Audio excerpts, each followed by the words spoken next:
So today we're going to be doing a little bit more You Are There. We are on the Jefferson DVD.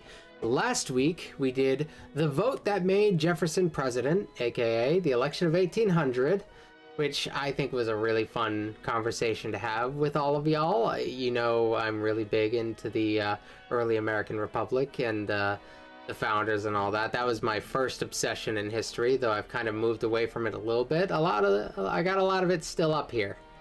So there's plenty to talk about. Did you want that? He was reaching, you were reaching out for the DVD as if you wanted it. Now you don't seem like you know what to do with it. Okay, so today we're going to be doing the Louisiana Purchase, which we've talked about, and it effectively doubled the size of the United States. So that should be a lot of fun. And after this, we're going to play a little bit of Assassin's Creed Odyssey. So let's get started with this episode. Oh, it's got like parts and stuff. Got the different sections, scene selection or whatever. All right, I'm going to get it started. Gonna 1.5 speed our way through the introduction portion.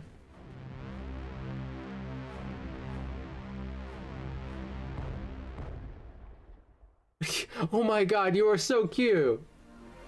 You're such a cute boy.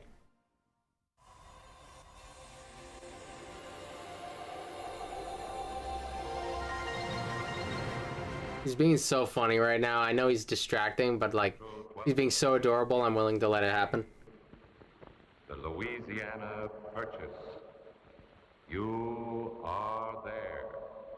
Walter Cronkite reporting. The date is April 12, 1803. On the spring day of peaceful toil and commerce in the cities and of bountiful ripening crops in the hard-won fertile plains, a young, small western nation, the 27-year-old United States of America, is caught in a raging storm of international conflict among the mighty world empires of England, France, and Spain. The fledgling republic is in momentary danger of being forced into a war on the side of England against Napoleon and Spain, a war which if lost means destruction and dismemberment as a nation, or if won, exhaustion and fatal economic dependence once again on its recent imperial master, England. Not since the revolution. This is one of the things we have to consider, the United States' place in the world. We are not militarily the powerhouse that we are today. We wouldn't get there for quite some time.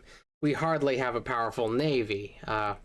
We have Thomas Jefferson as our president, who may have to get him a seat, who is not a, I guess he wouldn't be considered much of a military powerhouse. He doesn't really push for military power or whatever, but he's in office. He's kind of reduced the size of the military, and he doesn't really want a foreign conflict, but foreign conflict kind of comes to him throughout his presidency, and we're always kind of on the verge of something. Are we going to fight against England? Are we going to fight against France? Are we going to fight against the Spanish, who are kind of on our peripheral as well? There's potential that we get into conflict with just about any of the major European powers, and we're not quite prepared for that. At this point, Napoleon is ravaging Europe, and he's a little bit desperate, we're gonna find. He needs money, and he's willing to make a deal with the United States, which is interesting. Our relationship with France has been complicated. They helped us in the American Revolution. Oh, sorry. They helped us in the American Revolution, then they went through their own revolution. We had what is called the Quasi-War, which was like a mini naval conflict that wasn't all that much of a thing. Then we were friends kind of again, and here we are. We're trying to make sense of the world. Of the people and President Jefferson faced so grave and so seemingly insoluble a crisis. It is now almost 6 months since the Spanish intendant, Don Juan Ventura Morales, closed the port of New Orleans to American produce by denying the western planters of Kentucky, Tennessee, and Mississippi the right of deposit in that city. To the men of the western wilderness, a free passage for their crops through the mouth of the Mississippi is as essential to their existence as is the sun and the rain. Not only are they facing ruin, but the nation as a whole has been dealt an intolerable blow. The produce of more than 3/8 of its territory must pass to market through this port. Despite all protest of the Spanish ambassador, the port of New Orleans still remains closed. Behind this provocative act of the Spanish intendant is a more fundamental problem, however. 2 years ago, in a secret treaty, Spain, under duress, returned the Louisiana territory to Napoleon. Since then, it has been administering it until a French military force arrives to take control. But the Western planters have been angrily pressing for the forcible occupation of New Orleans. Opposed to this, President Jefferson has been trying for more than a year to negotiate a peaceful settlement of the situation. He's made various offers to purchase from France. So with this, we have it's so interesting. It's the Louisiana territory was in the hands of the French. Then it was ceded to the Spanish, and then the Spanish gave it back. And there was kind of this understanding that, yeah, we're giving you this territory back, but you can't give it to the Americans. And Napoleon's going to be like, I'm going to give it to the Americans. The port of New Orleans, but all efforts to achieve such an agreement have failed. Just a month ago, President Jefferson dispatched the distinguished Democrat James Monroe as a special envoy to Paris in a final... Exterminator, I have no thoughts on the Ukraine stuff. I don't consider myself all that intelligent on the issue. I've had it explained to me, but I don't think I'm qualified to have a very strong opinion on the issue. I'm just kind of sitting back and listening and trying to learn as much as I can from people who are more intelligent than me. But I think I know when I'm in over my head, and talking about that, I'd be totally in over my head. Attempt at negotiation. But at this moment, the flow of Western produce down the Mississippi still is paralyzed, and more crops are ripening in the fields. The men of the frontier will not wait much longer to move on New Orleans, and if this happens, they will surely ignite that vast powder keg of international empire rivalry. They'll engulf this small nation in the maelstrom of a war in which its young independence, born of the dream of democracy and consecrated in the flames of the revolution, may forever be lost. CBS television reporters are stationed in Natchez, Washington, and Paris. Gentlemen, are you ready? Is a tragic war inevitable, or is there still some basis to hope for a peaceful way out? All things are as they were then, except you are there. This is Bill Leonard in Natchez. The transitions are a little funky in this one. It's not going nearly as smooth. We got like these weird like fades, these little cross dissolve things that don't feel like they fit in perfectly. And the show in general, up until now, has been really good about that stuff. Some of these transitions are kind of funky. The gentleman you see speaking is William C.C. Claiborne, the brilliant young protege of President Jefferson, governor of the state of Mississippi. The planters have been publicly organizing their forces to move on New Orleans and open the port. Governor Claiborne is strongly opposed to such an action at this time and has been urging the patience and trust in President Jefferson's policy of negotiation. Earth shall deprive us of the use of its natural outlet. We do not prevent the Spanish and French from ascending to our towns and villages, and we will never acquiesce to any prohibition on our free passage to the seas. Mr. Governor, what's that stroomed up word mean? What word, sir? That acquiesce. Oh, acquiesce, to agree to accept, to bow under. You say we shall not acquiesce. Then why in consonant Lollapalooza are you trying to stop us from taking over that hodgepodge in New Orleans and running for our own good? Are you ready for a war with Napoleon and Spain? We are not, gentlemen. Mr. Governor, I got me a lot of cotton waiting to go down that big river. I'm ready for a war with anybody. Indians, buffaloes, Creoles, earthquakes, all Mr. Bond and Napoleon. Yes, the Federalists want war. What are you, gentlemen, Democrats or Federalists? Mr. Jefferson is your friend. Ooh, he's appealing to like a partisanship, I suppose. And these people, I assume, like ordinary individuals, would be more likely, especially these ordinary individuals who are like picking up their lives and moving west, they might be more likely to align themselves with the Democratic Republicans, the party of Thomas Jefferson, who is currently the president in this time. Do you think he would do anything to harm Western interests? He's simply trying to solve this problem without bloodshed. He ain't solved it none in 2 years. How's he aiming to do it now? James Monroe was sent to France especially to see Napoleon. He left on March 8th. He should have arrived there by now. It'll take 200 months before we hear what comes out of that fancy polymoon. I'm for Jefferson and I'm for Monroe. I'm hoping we get to see what's going on the French side of things, because I want to see James Monroe. James Monroe is, he's not the most well-known president. He's considered, I guess he would be considered like the last of the founding generation to become president. He becomes president 2 presidents from now. He after Jefferson, there's James Madison, who is kind of a protege of Jefferson. And then there's James Monroe, who is also kind of a protege of Jefferson. The difference between...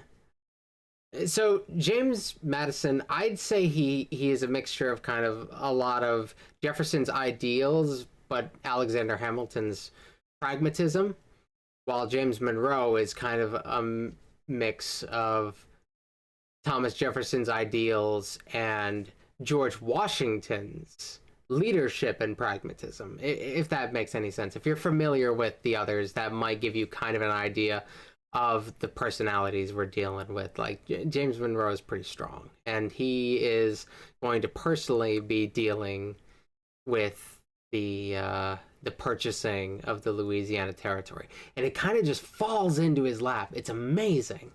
Sykes too, and that's me and my wife and my cotton fields. And if I gotta choose between Jefferson's ideas in this situation and mine, I'd choose mine. Listen to me, sir, please. Davy Sykes are taking over New Orleans as of now, and he respectfully requests your support and protection. No support and protection, no more allegiance. We'll take over New Orleans, and we'll set up our own constitution. War is unity. Secession, that is exactly the policy of the British. And all our own internal enemies of Western progress. I say if you do this thing now, you'll be attacked on all sides, ripped to pieces, dismembered state by state. And you'll lose everything, Mr. Davy Sykes. Everything for which you worked and fought so hard. I got me a little speech in soak. I better make it now, because I'm all swelled up with it like a drowned horse. Mr. Governor, I'm a screamer. And I got me the prettiest sister, the surest rifle, and the ugliest dog in this district. My father can lick any man in Mississippi, and I can lick my father. Without breathing hard, I can walk like an ox, run like a fox, and swim like an eel. I can yell like an Indian, fight like a devil, outstare panther, swallow lightning without getting a sore gizzard, and spout like a volcano. Short I'm. This guy's kind of spitting bars, you know? I don't know. Am I wrong? He's kind of spitting bars. Half alligator and half horse. I ain't afeard of nothing. Nobody, no how, nowhere. I'm only telling you this so you'll know who's talking when I say that I'd be agreeable to holding off this fight now, if you can answer me one question. What is the question, sir? Well, me and my folks, we love our country. President Jefferson, because he's proved himself to be a real friend to us backwoods people. But if that port don't get open, and they go on strangling that big river to us, then all the work in our whole lives is losted and dead. My question is, what's President Jefferson going to tell us to do if Napoleon says no to Mr. James Monroe? If Napoleon says no, I give you my solemn word of honor that President Jefferson will mobilize the entire nation for a war to open the Mississippi and keep it open to all hell and eternity. Would Jefferson do that? I don't know. Jefferson's a big talker. He is a man of words, not always a man of action. When it came to conflict with the British, he was willing to hold out economically, even though ordinary people suffered. He was willing to play the long game. I don't know if they'd get the immediate action that he's promising that Jefferson would have. I don't think Jefferson has ever been that quick to respond to anything of this sort. I don't know if he's equipped for that sort of thing. That's why I think Jefferson is more known for his ideas than his actual presidency. It's really interesting. I can't say for sure what would have happened, because this ends up going down a slightly different route. One thing I can really appreciate about You Are There, it does a really good job of humanizing ordinary people with politics, war, all that, those approaches to history. When you follow that sort of stuff, it is inherently kind of elite. You're paying attention a lot to people who are in positions of power. It often leads to ordinary people being ignored for the most part. But modern approaches to history like to find the ordinary person's place in this story, and show how much they had to do with these larger actions. And I think this show is very much ahead of its time in its approach. I'm for holding off this one last time. Hey, thank you, sir. Okay, it has a lot of great people. It has a lot of great people isms, but it does give it pays a little bit of attention to the ordinary person, more than you would expect for the time. Excuse me, Governor Claiborne, do you think the planters will march on New Orleans? I haven't any idea, sir. That's the situation here. It seems as if only a minority are willing to support Jefferson in his final effort at negotiations. We take you now directly to the White House, where Edward P. Morgan is present at an informal gathering of the president and some of his leading political opponents. Come in, Edward P. Morgan. This is Edward Morgan reporting from the White House in Washington. President Jefferson, you see him there now, makes a practice of often inviting leading congressmen of both parties to dinner. Informal debate on the burning issue of what to do about New Orleans began at the dinner table and is still going on. In recent weeks, the president's policy of negotiation has been under bitter attack by leading Federalists in Congress. The president, however, has not allowed himself to be provoked. He has continued to offer himself to his opponents at all times for friendly and serious discussion. That is Senator Ross speaking now, with Gouverneur Morris, who is seated in that chair at his right. Senator Ross leads the fight in Congress for the Federalist Party and their policy of war now. Spot with any other government that injured us or insulted. Now, he is a strong We have always Jefferson sought a supporter. peaceful settlement. Facts, sir. Facts. We're not Detroit and the other forts held by the British for 10 years in direct violation of a treaty. We're not spoliations made on our commerce by Spain, by France, by England. Did we go to war over that? They were trivial matters. Trivial matters. What are the tributes to the Algerian pirates? Was that trivial? And how did you vote on that issue, Senator Ross? You voted to negotiate. Indeed, I did. Isn't it strange that you don't seem to get so belligerent when the British and others... The United States has barely avoided war on many occasions. They've had potential conflicts with the major European powers. He also references conflicts with the Tripoli pirates, which is an interesting little conflict. I wish I knew a little bit more about it. I've seen some stuff on it. I've read like a book on it, but I think I am a little bit underinformed on that to actually speak to it further. So let's Let get us here. come to the point, sir. Our Western planters cannot go to market. You tell them that their crops must rot on their hands, yet they must pay their debts and taxes. You suffer to have them locked up. Every wanton violation of their rights is permissible to you. And when they want to at last resist, you beguile them again by sending Mr. James Monroe off to Paris as though he could accomplish anything more than Livingston did. Your sudden solicitude for our planters touches me deeply, Senator Ross. Knowing as I do how you Federalists have always cherished their interests. Let us talk plainly. You want the West to go to war. You're even now urging them on to form a separate nation. You want a war now to embarrass this administration financially. And above all, you so crave an alliance with your dear, elegant England that everything else that concerns the fate of this nation is abhorrent to your thinking and beyond normal consideration. These are foul, malicious charges. Did you invite me to dinner, sir, to be maligned? I did not hear you malign, Senator Ross. Do you support such accusations? I do. But I support just as strongly your right to deny them, or justify their merit. Can you? Senator, please. Gentlemen, may I speak? I well understand the administration's desire for peace. We all desire peace. But is it wrong to ask in all... Okay, this guy looks like what I think John Adams should have looked like in the previous episode. sincerity on what grounds you hope to achieve a settlement with Napoleon? Do you intend to persuade? Do you hope to intimidate? Do you think that Napoleon whose capacious mind encircles the whole globe, is ignorant of the value of New Orleans. Or perhaps you will win him like a child with a rat hole, or have Monroe, like a nursie, sing him a lullaby. Eh? Oh, gentlemen, what have we got to give him that he will take? Money, sir. $2 million. A war will cost us 40 times as much. You say money. Then why has he not agreed to sell New Orleans during this whole year that Livingston has offered him money? No, Napoleon wants power. We have no power. He wants dominion. We have no dominion. He wants influence in Europe. And we cannot grant him that. May I ask you, Mr. President, in the name of heaven, what are the magical means by which you would render Monroe successful in this negotiation? By magical means? I cannot reveal those, Senator Morris. They were given to me on oath of secrecy by a direct descendant of a Cherokee witch doctor. The President seems to want to avoid the question. The President is not trying to avoid the question, Senator Ross. He is trying to... Apparently, Jefferson had pretty... he was quiet, but he apparently had a bit of a sense of humor. He had a good wit to him.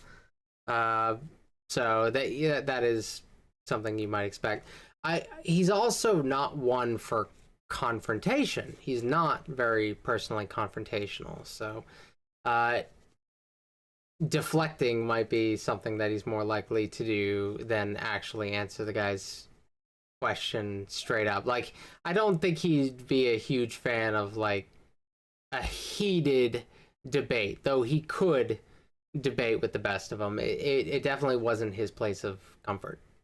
Avoid a war. If the President finds the question embarrassing, I will withdraw it. It's not embarrassment. Not an easy question to answer. Do you not agree, sir, that rather than relinquish New Orleans, Napoleon would consider making us a gift of his severed right arm? Both his arms, I should say.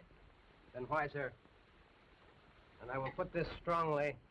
Do you deceive our people in this fanciful myth of negotiation and peace, when a war that is necessary for our survival is upon us and inevitable?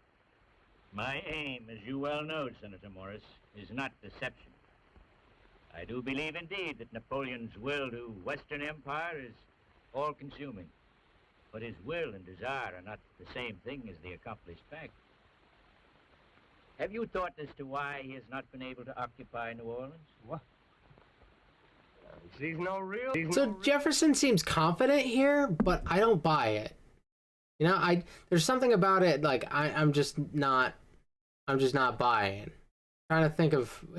Because, like, he had no way of knowing that this was going to work out very well. So he has no reason to be this confident. He doesn't know that he's about to be offered the world right now. So he shouldn't be seen as like this guy who's like 2 steps ahead of everybody else. This literally just falls into his lap. Not literally, but yeah. And well afford to take his time. Is that your considered answer? Well, sir, no, I grant you he is having difficulty in San Domingo. His forces were annihilated. They sent reinforcement upon reinforcement. These too were destroyed. These were the forces destined to occupy New Orleans. Toussaint Louverture and a comparative handful of black rebels prevented the occupation and created numerous internal difficulties for Napoleon. Oh, Toussaint we're talking about. He's talking about the Haitian Revolution. Jefferson was not a huge fan of the Haitian Revolution. They always say that Jefferson never found a revolution he didn't like. But the one exception to that is the Haitian Revolution. He was very afraid, for obvious reasons, of a bunch of black people rising up against like their European masters. It reminded him of the slave revolts that happened in the United States, because it was basically just like that if it worked out as poorly as it possibly could for your boy Jefferson. All right, we'll see you later, Neron. Thank you for joining us for the stream. It was a lot of fun. You got through the bulk of it, and I really appreciate it. I know it's late where you're from. Stands again on the brink of war with Britain. Under these circumstances, I do not believe it so fanciful to assume that he may be forced to negotiate. All supposition, dangerous supposition. I have not been convinced that this nation has no other recourse than to risk its very life in a torrent of blood and misery. This nation was born in war. Are we to be timid and fearful of it now? Would you have objected, sir, if this nation could have been born in peace? And on the question of fear, I do suspect, gentlemen, that you are more fearful of a possible peace with Napoleon than of war. Now, if you will excuse me, I've work to do. One more question, Mr. President. What will be your course if Monroe proves a failure? In that event, I have given Mr. Monroe specific instructions. I would rather not reveal what they are now. Will you still pretend that you can reopen New Orleans without force? I hope someday, let me add in the distant future, that you Federalists will again win an election. And that all such problems to solve will be yours. And the Federalists they only ever had one actual president. They had plenty of representatives in the different states or whatever for a while, but George Washington was an independent. John Adams, he was a Federalist. Then there's Jefferson, and then it's a big age of Democratic Republicans for a while, and the Federalists never end up coming back. Eventually the Whig Party will form, which has some things that are similar to the Federalists, but they exist in a very different time from them and are quite distinct. You can see how intense the feeling is in Washington. Peace or war clearly depends now on the outcome of Monroe's trip to Paris. Having left over a month ago, it is probable he has since arrived or even taken part in events which could decide the issue. Are you ready for us in Paris? This is Harry Marvel in Paris. It's close to midnight here, and it seems very unusual diplomatic events have taken place these last 2 days, and apparently are still going on. Mr. Monroe arrived yesterday evening. You see him seated and talking with Ambassador Livingston. I'm looking forward to seeing if he'll stand up. Monroe, one other thing he had in common with George Washington, besides having kind of a natural, I guess, instinct for leadership and a military background and all that, he was tall. He was another tall guy, so I'm curious if this actor's going to be tall. Tonight, during a hard to small tell when dinner he's party sitting. given by Mr. Livingston, Barbé Marbois, French Minister of the Treasury, appeared unexpectedly and was invited in for coffee. It is known that Napoleon often calls on Barbé Marbois to deal with Americans because of Marbois' long stay in the United States. Now, all this activity would indicate that some important decision has been made by the first consul on the New Orleans situation. The nature of this decision we do not know. Mr. Livingston, a moment, sir? Nothing to say, not now. Well, could you just tell us this? What is the outlook for settlement at this moment? Good or bad? I'll answer the question. We're still talking about the weather. The weather in New Orleans? The weather everywhere but New Orleans. Could you tell us where Mr. Livingston is going at this unusual hour? That's something about diplomacy. A lot of it is like opening conversations can take months and months, and you might not even get anywhere. It's so hard to get people to just be willing to even speak to you. And the United States does not have leverage. They don't have the power to force a conversation. We're not this big powerhouse. We're kind of big in size, and that's about it.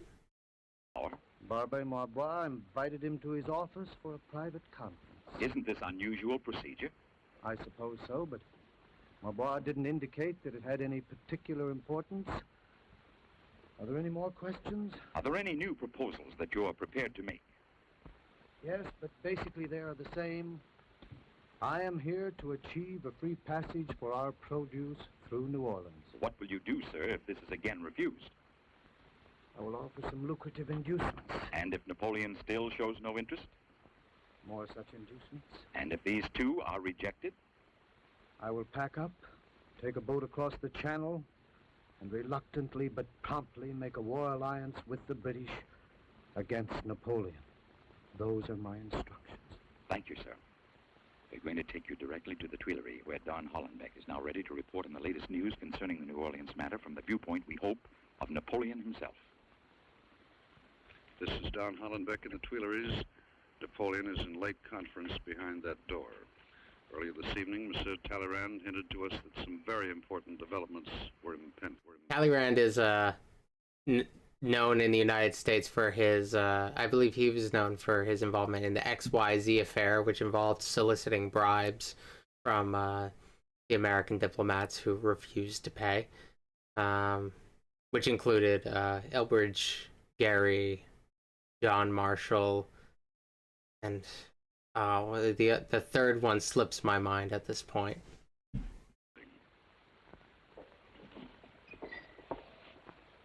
Hey, it's your boy. Sire, I wonder if he's think short. Oh, I want to see him next to... Oh wait, that's not Napoleon. It's just some guy. That's Talleyrand, isn't it? It was a slightly short guy walking in. I thought it was going to be Napoleon. I was like, are they going to make Napoleon short? People would like to know your attitude toward a settlement of the New Orleans question. It is settled. In what way settled, sire? I reached a decision. Monroe will not achieve precisely that for which he was sent here. I have other ideas. Tell me something. How old is Mr. Jefferson? He's about 60. Is he married or single? He's single. Oh, then he's a garçon. A widower. He has 2 daughters. What's his manner? Bold, aristocratic? Unpretentious, sire. Plain spoken. Would like to meet him someday.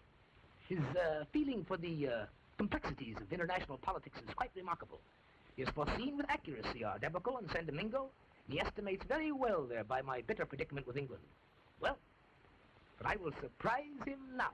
Could you be more specific on that point, sire? I've given that task to Barbe Marbois. He should be in communication with Livingston tonight. And are we to understand this communication will be of more than minor importance?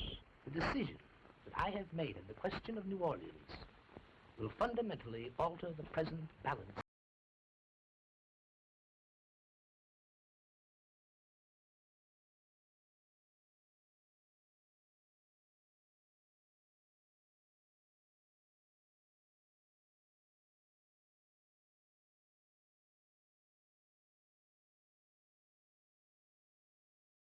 We're in Barbe Marbois' office in the Ministry of Treasury.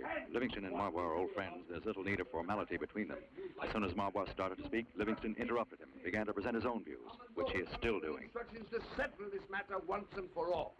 Now, while I do not like being superseded in this way, I know that Jefferson has been forced to act in an emergency manner. You know, my countrymen, you've lived there. The planters will not wait. The Federalists want to war with France for their own reasons. Now, you must act upon our proposals quickly, in the next few days, or we shall indeed marry ourselves to the British fleet, Marbois. I assure you, my dear Livingston, No, that Marbois, no! You have been assuring me and my-dearing me for over a year now. What is the heart of this question? Here is New Orleans, a great commercial outlet.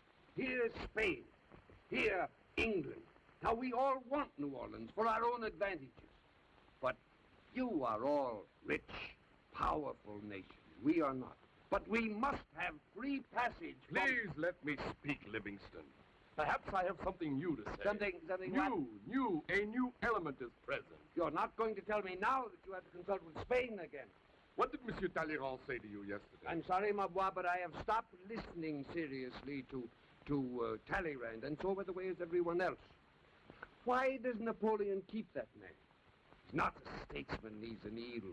Eels are useful, too, in certain types of diplomatic problems, no? But what did he say? Oh, he was gay and provocative and talking nonsense as usual. How would you Americans like all the Louisiana territory, he said. And what did you answer? What did I answer? I said, we would like it very much, Monsieur Talleyrand. And how would you like the whole of Asia and half the moon? Well, we'll settle for Malta. But seriously, Livingston, the price is high, but you can have it. Oh, now, please, Marbois, please, such jests ill become a man of your... There we go. Louisiana territory. You mean the whole, All from Canada down to and including New Orleans. now what would Napoleon expect in return? We'll not go to war for him with England, ma boy. He doesn't. This is delicate here because that's a lot of territory here. The guy may have shown a little too much excitement there. Like you want to be a little bit stoic in negotiations, but they're offering him the world, so I'd imagine he's not able to resist putting on a little bit of a grin. He's about to get everything. He wants beaucoup d'argent. How much? 100 million francs. Good night, ma boy. Good night, monsieur. Preposterous! Where on earth would we raise such an exorbitant sum? Well, consider the extent of this land. The exclusive navigation of the Mississippi, no neighbors to dispute you, no war to dread. Well, perhaps we can lower the price somewhat.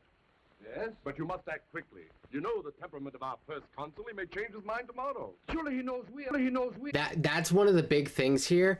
The Louisiana Purchase was not brought to Congress in the United States. It was made without congressional approval, which is totally illegal. And Jefferson is a guy who claimed that he would really stick to the conservative application of his role. Like, he wouldn't overstep his role. But he does here. Because they've offered him the world, and he's going to take it. It's one of those cases where it's easier to apologize than ask for permission. Because if you ask for permission, the Congress may drag their feet, and they might not be able to double the size of the United States overnight.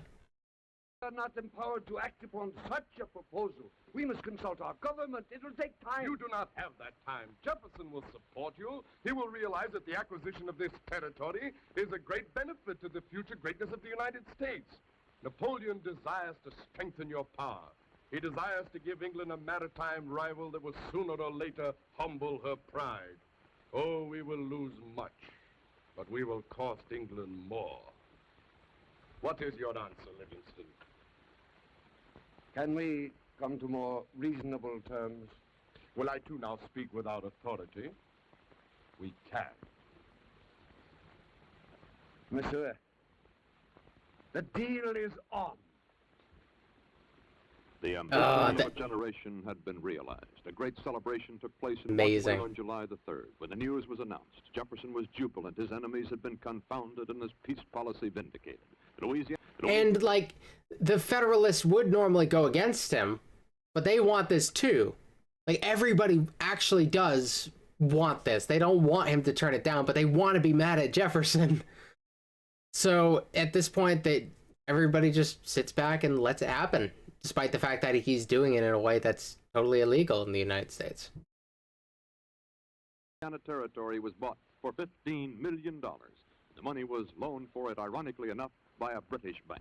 But before it was ratified by the Senate, there were still bitter attacks on the purchase by outraged Federalists and even some Democrats. They said it was too wild to live in and too far away to govern. They said this territory would force the eastern states to establish a separate nation. They stormed that it was illegal and unconstitutional, and Senator White of Delaware declared that it would prove the greatest curse that would ever befall us.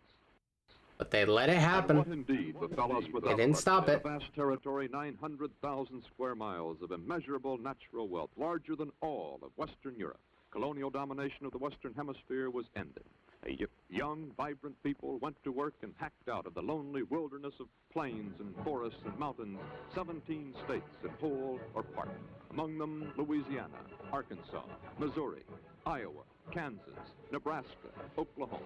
Today, what was the Louisiana Territory is one of the greatest agricultural and industrial areas of the world. The farm holdings of Iowa alone are valued at over $5.1. Oh no! You're right, I totally messed it up. I just realized what the problem is with the audio, guys. Oh no, I could have done this right. Ah, damn it. Okay. I messed it up. I had a fix for it the whole time. Oh god. Might have to go back and do this one again at some point. Because I've clearly messed it up. I'm sorry, guys. I didn't realize what I had done wrong with the audio on this one. But now I have. Oh, that's so upsetting. I can't believe I've gone this long and wasn't able to fix it. I'm kind of mad about that. Okay, I'm gonna play out the rest of this. Eventually, I will come back to this one and I'll do a better job, and I'll... $1 billion. And the total value Damn of it! the territory is... Can't believe I went this long without countless tons of corn, figuring out the fix. cotton, sugar, stacked in the huge warehouses and granaries, sheep and cattle. 20 rivers flow into the broad Mississippi, the second largest river system on Earth. Hundreds of mines of copper, gold, and other minerals. A score of great cities like St. Louis, New Orleans, numerous distinguished centers of education and culture. And all of it originally won at the cost of $4 an acre. Won by a far-seeing and wise leader with a deep love for his nation and a passion for peace. No event in history had more importance for us than the Louisiana Purchase. If the Revolution established our freedom and independence, this acquisition opened the doors to the material resources with which a small nation could achieve a position of dignity and equality among the nations of the world and for our own future greatness. What sort of a day was it? A day like all days, filled with those events that alter and illuminate our times. And you were there. You are there. Ah, man. I'm sorry, everybody, that I didn't figure out the audio problem earlier. I'm going to watch it back later on, and if it's really, really bad, which it probably is, I might return to this in a future stream or in a separate recording for when I do, like, the clip that I upload. It's fine. Like, I'll talk about a lot of the same stuff, probably, and I'll probably be able to even give a more thoughtful insight, and you'll have my first reaction here to go back to. But that's a little upsetting that it went that way. I thought I didn't realize I had a fix for the audio problems right in front of my face. Audio is just kind of difficult, and I'm not very good with that sort of stuff. But I'll figure out what I want to do about that in the future.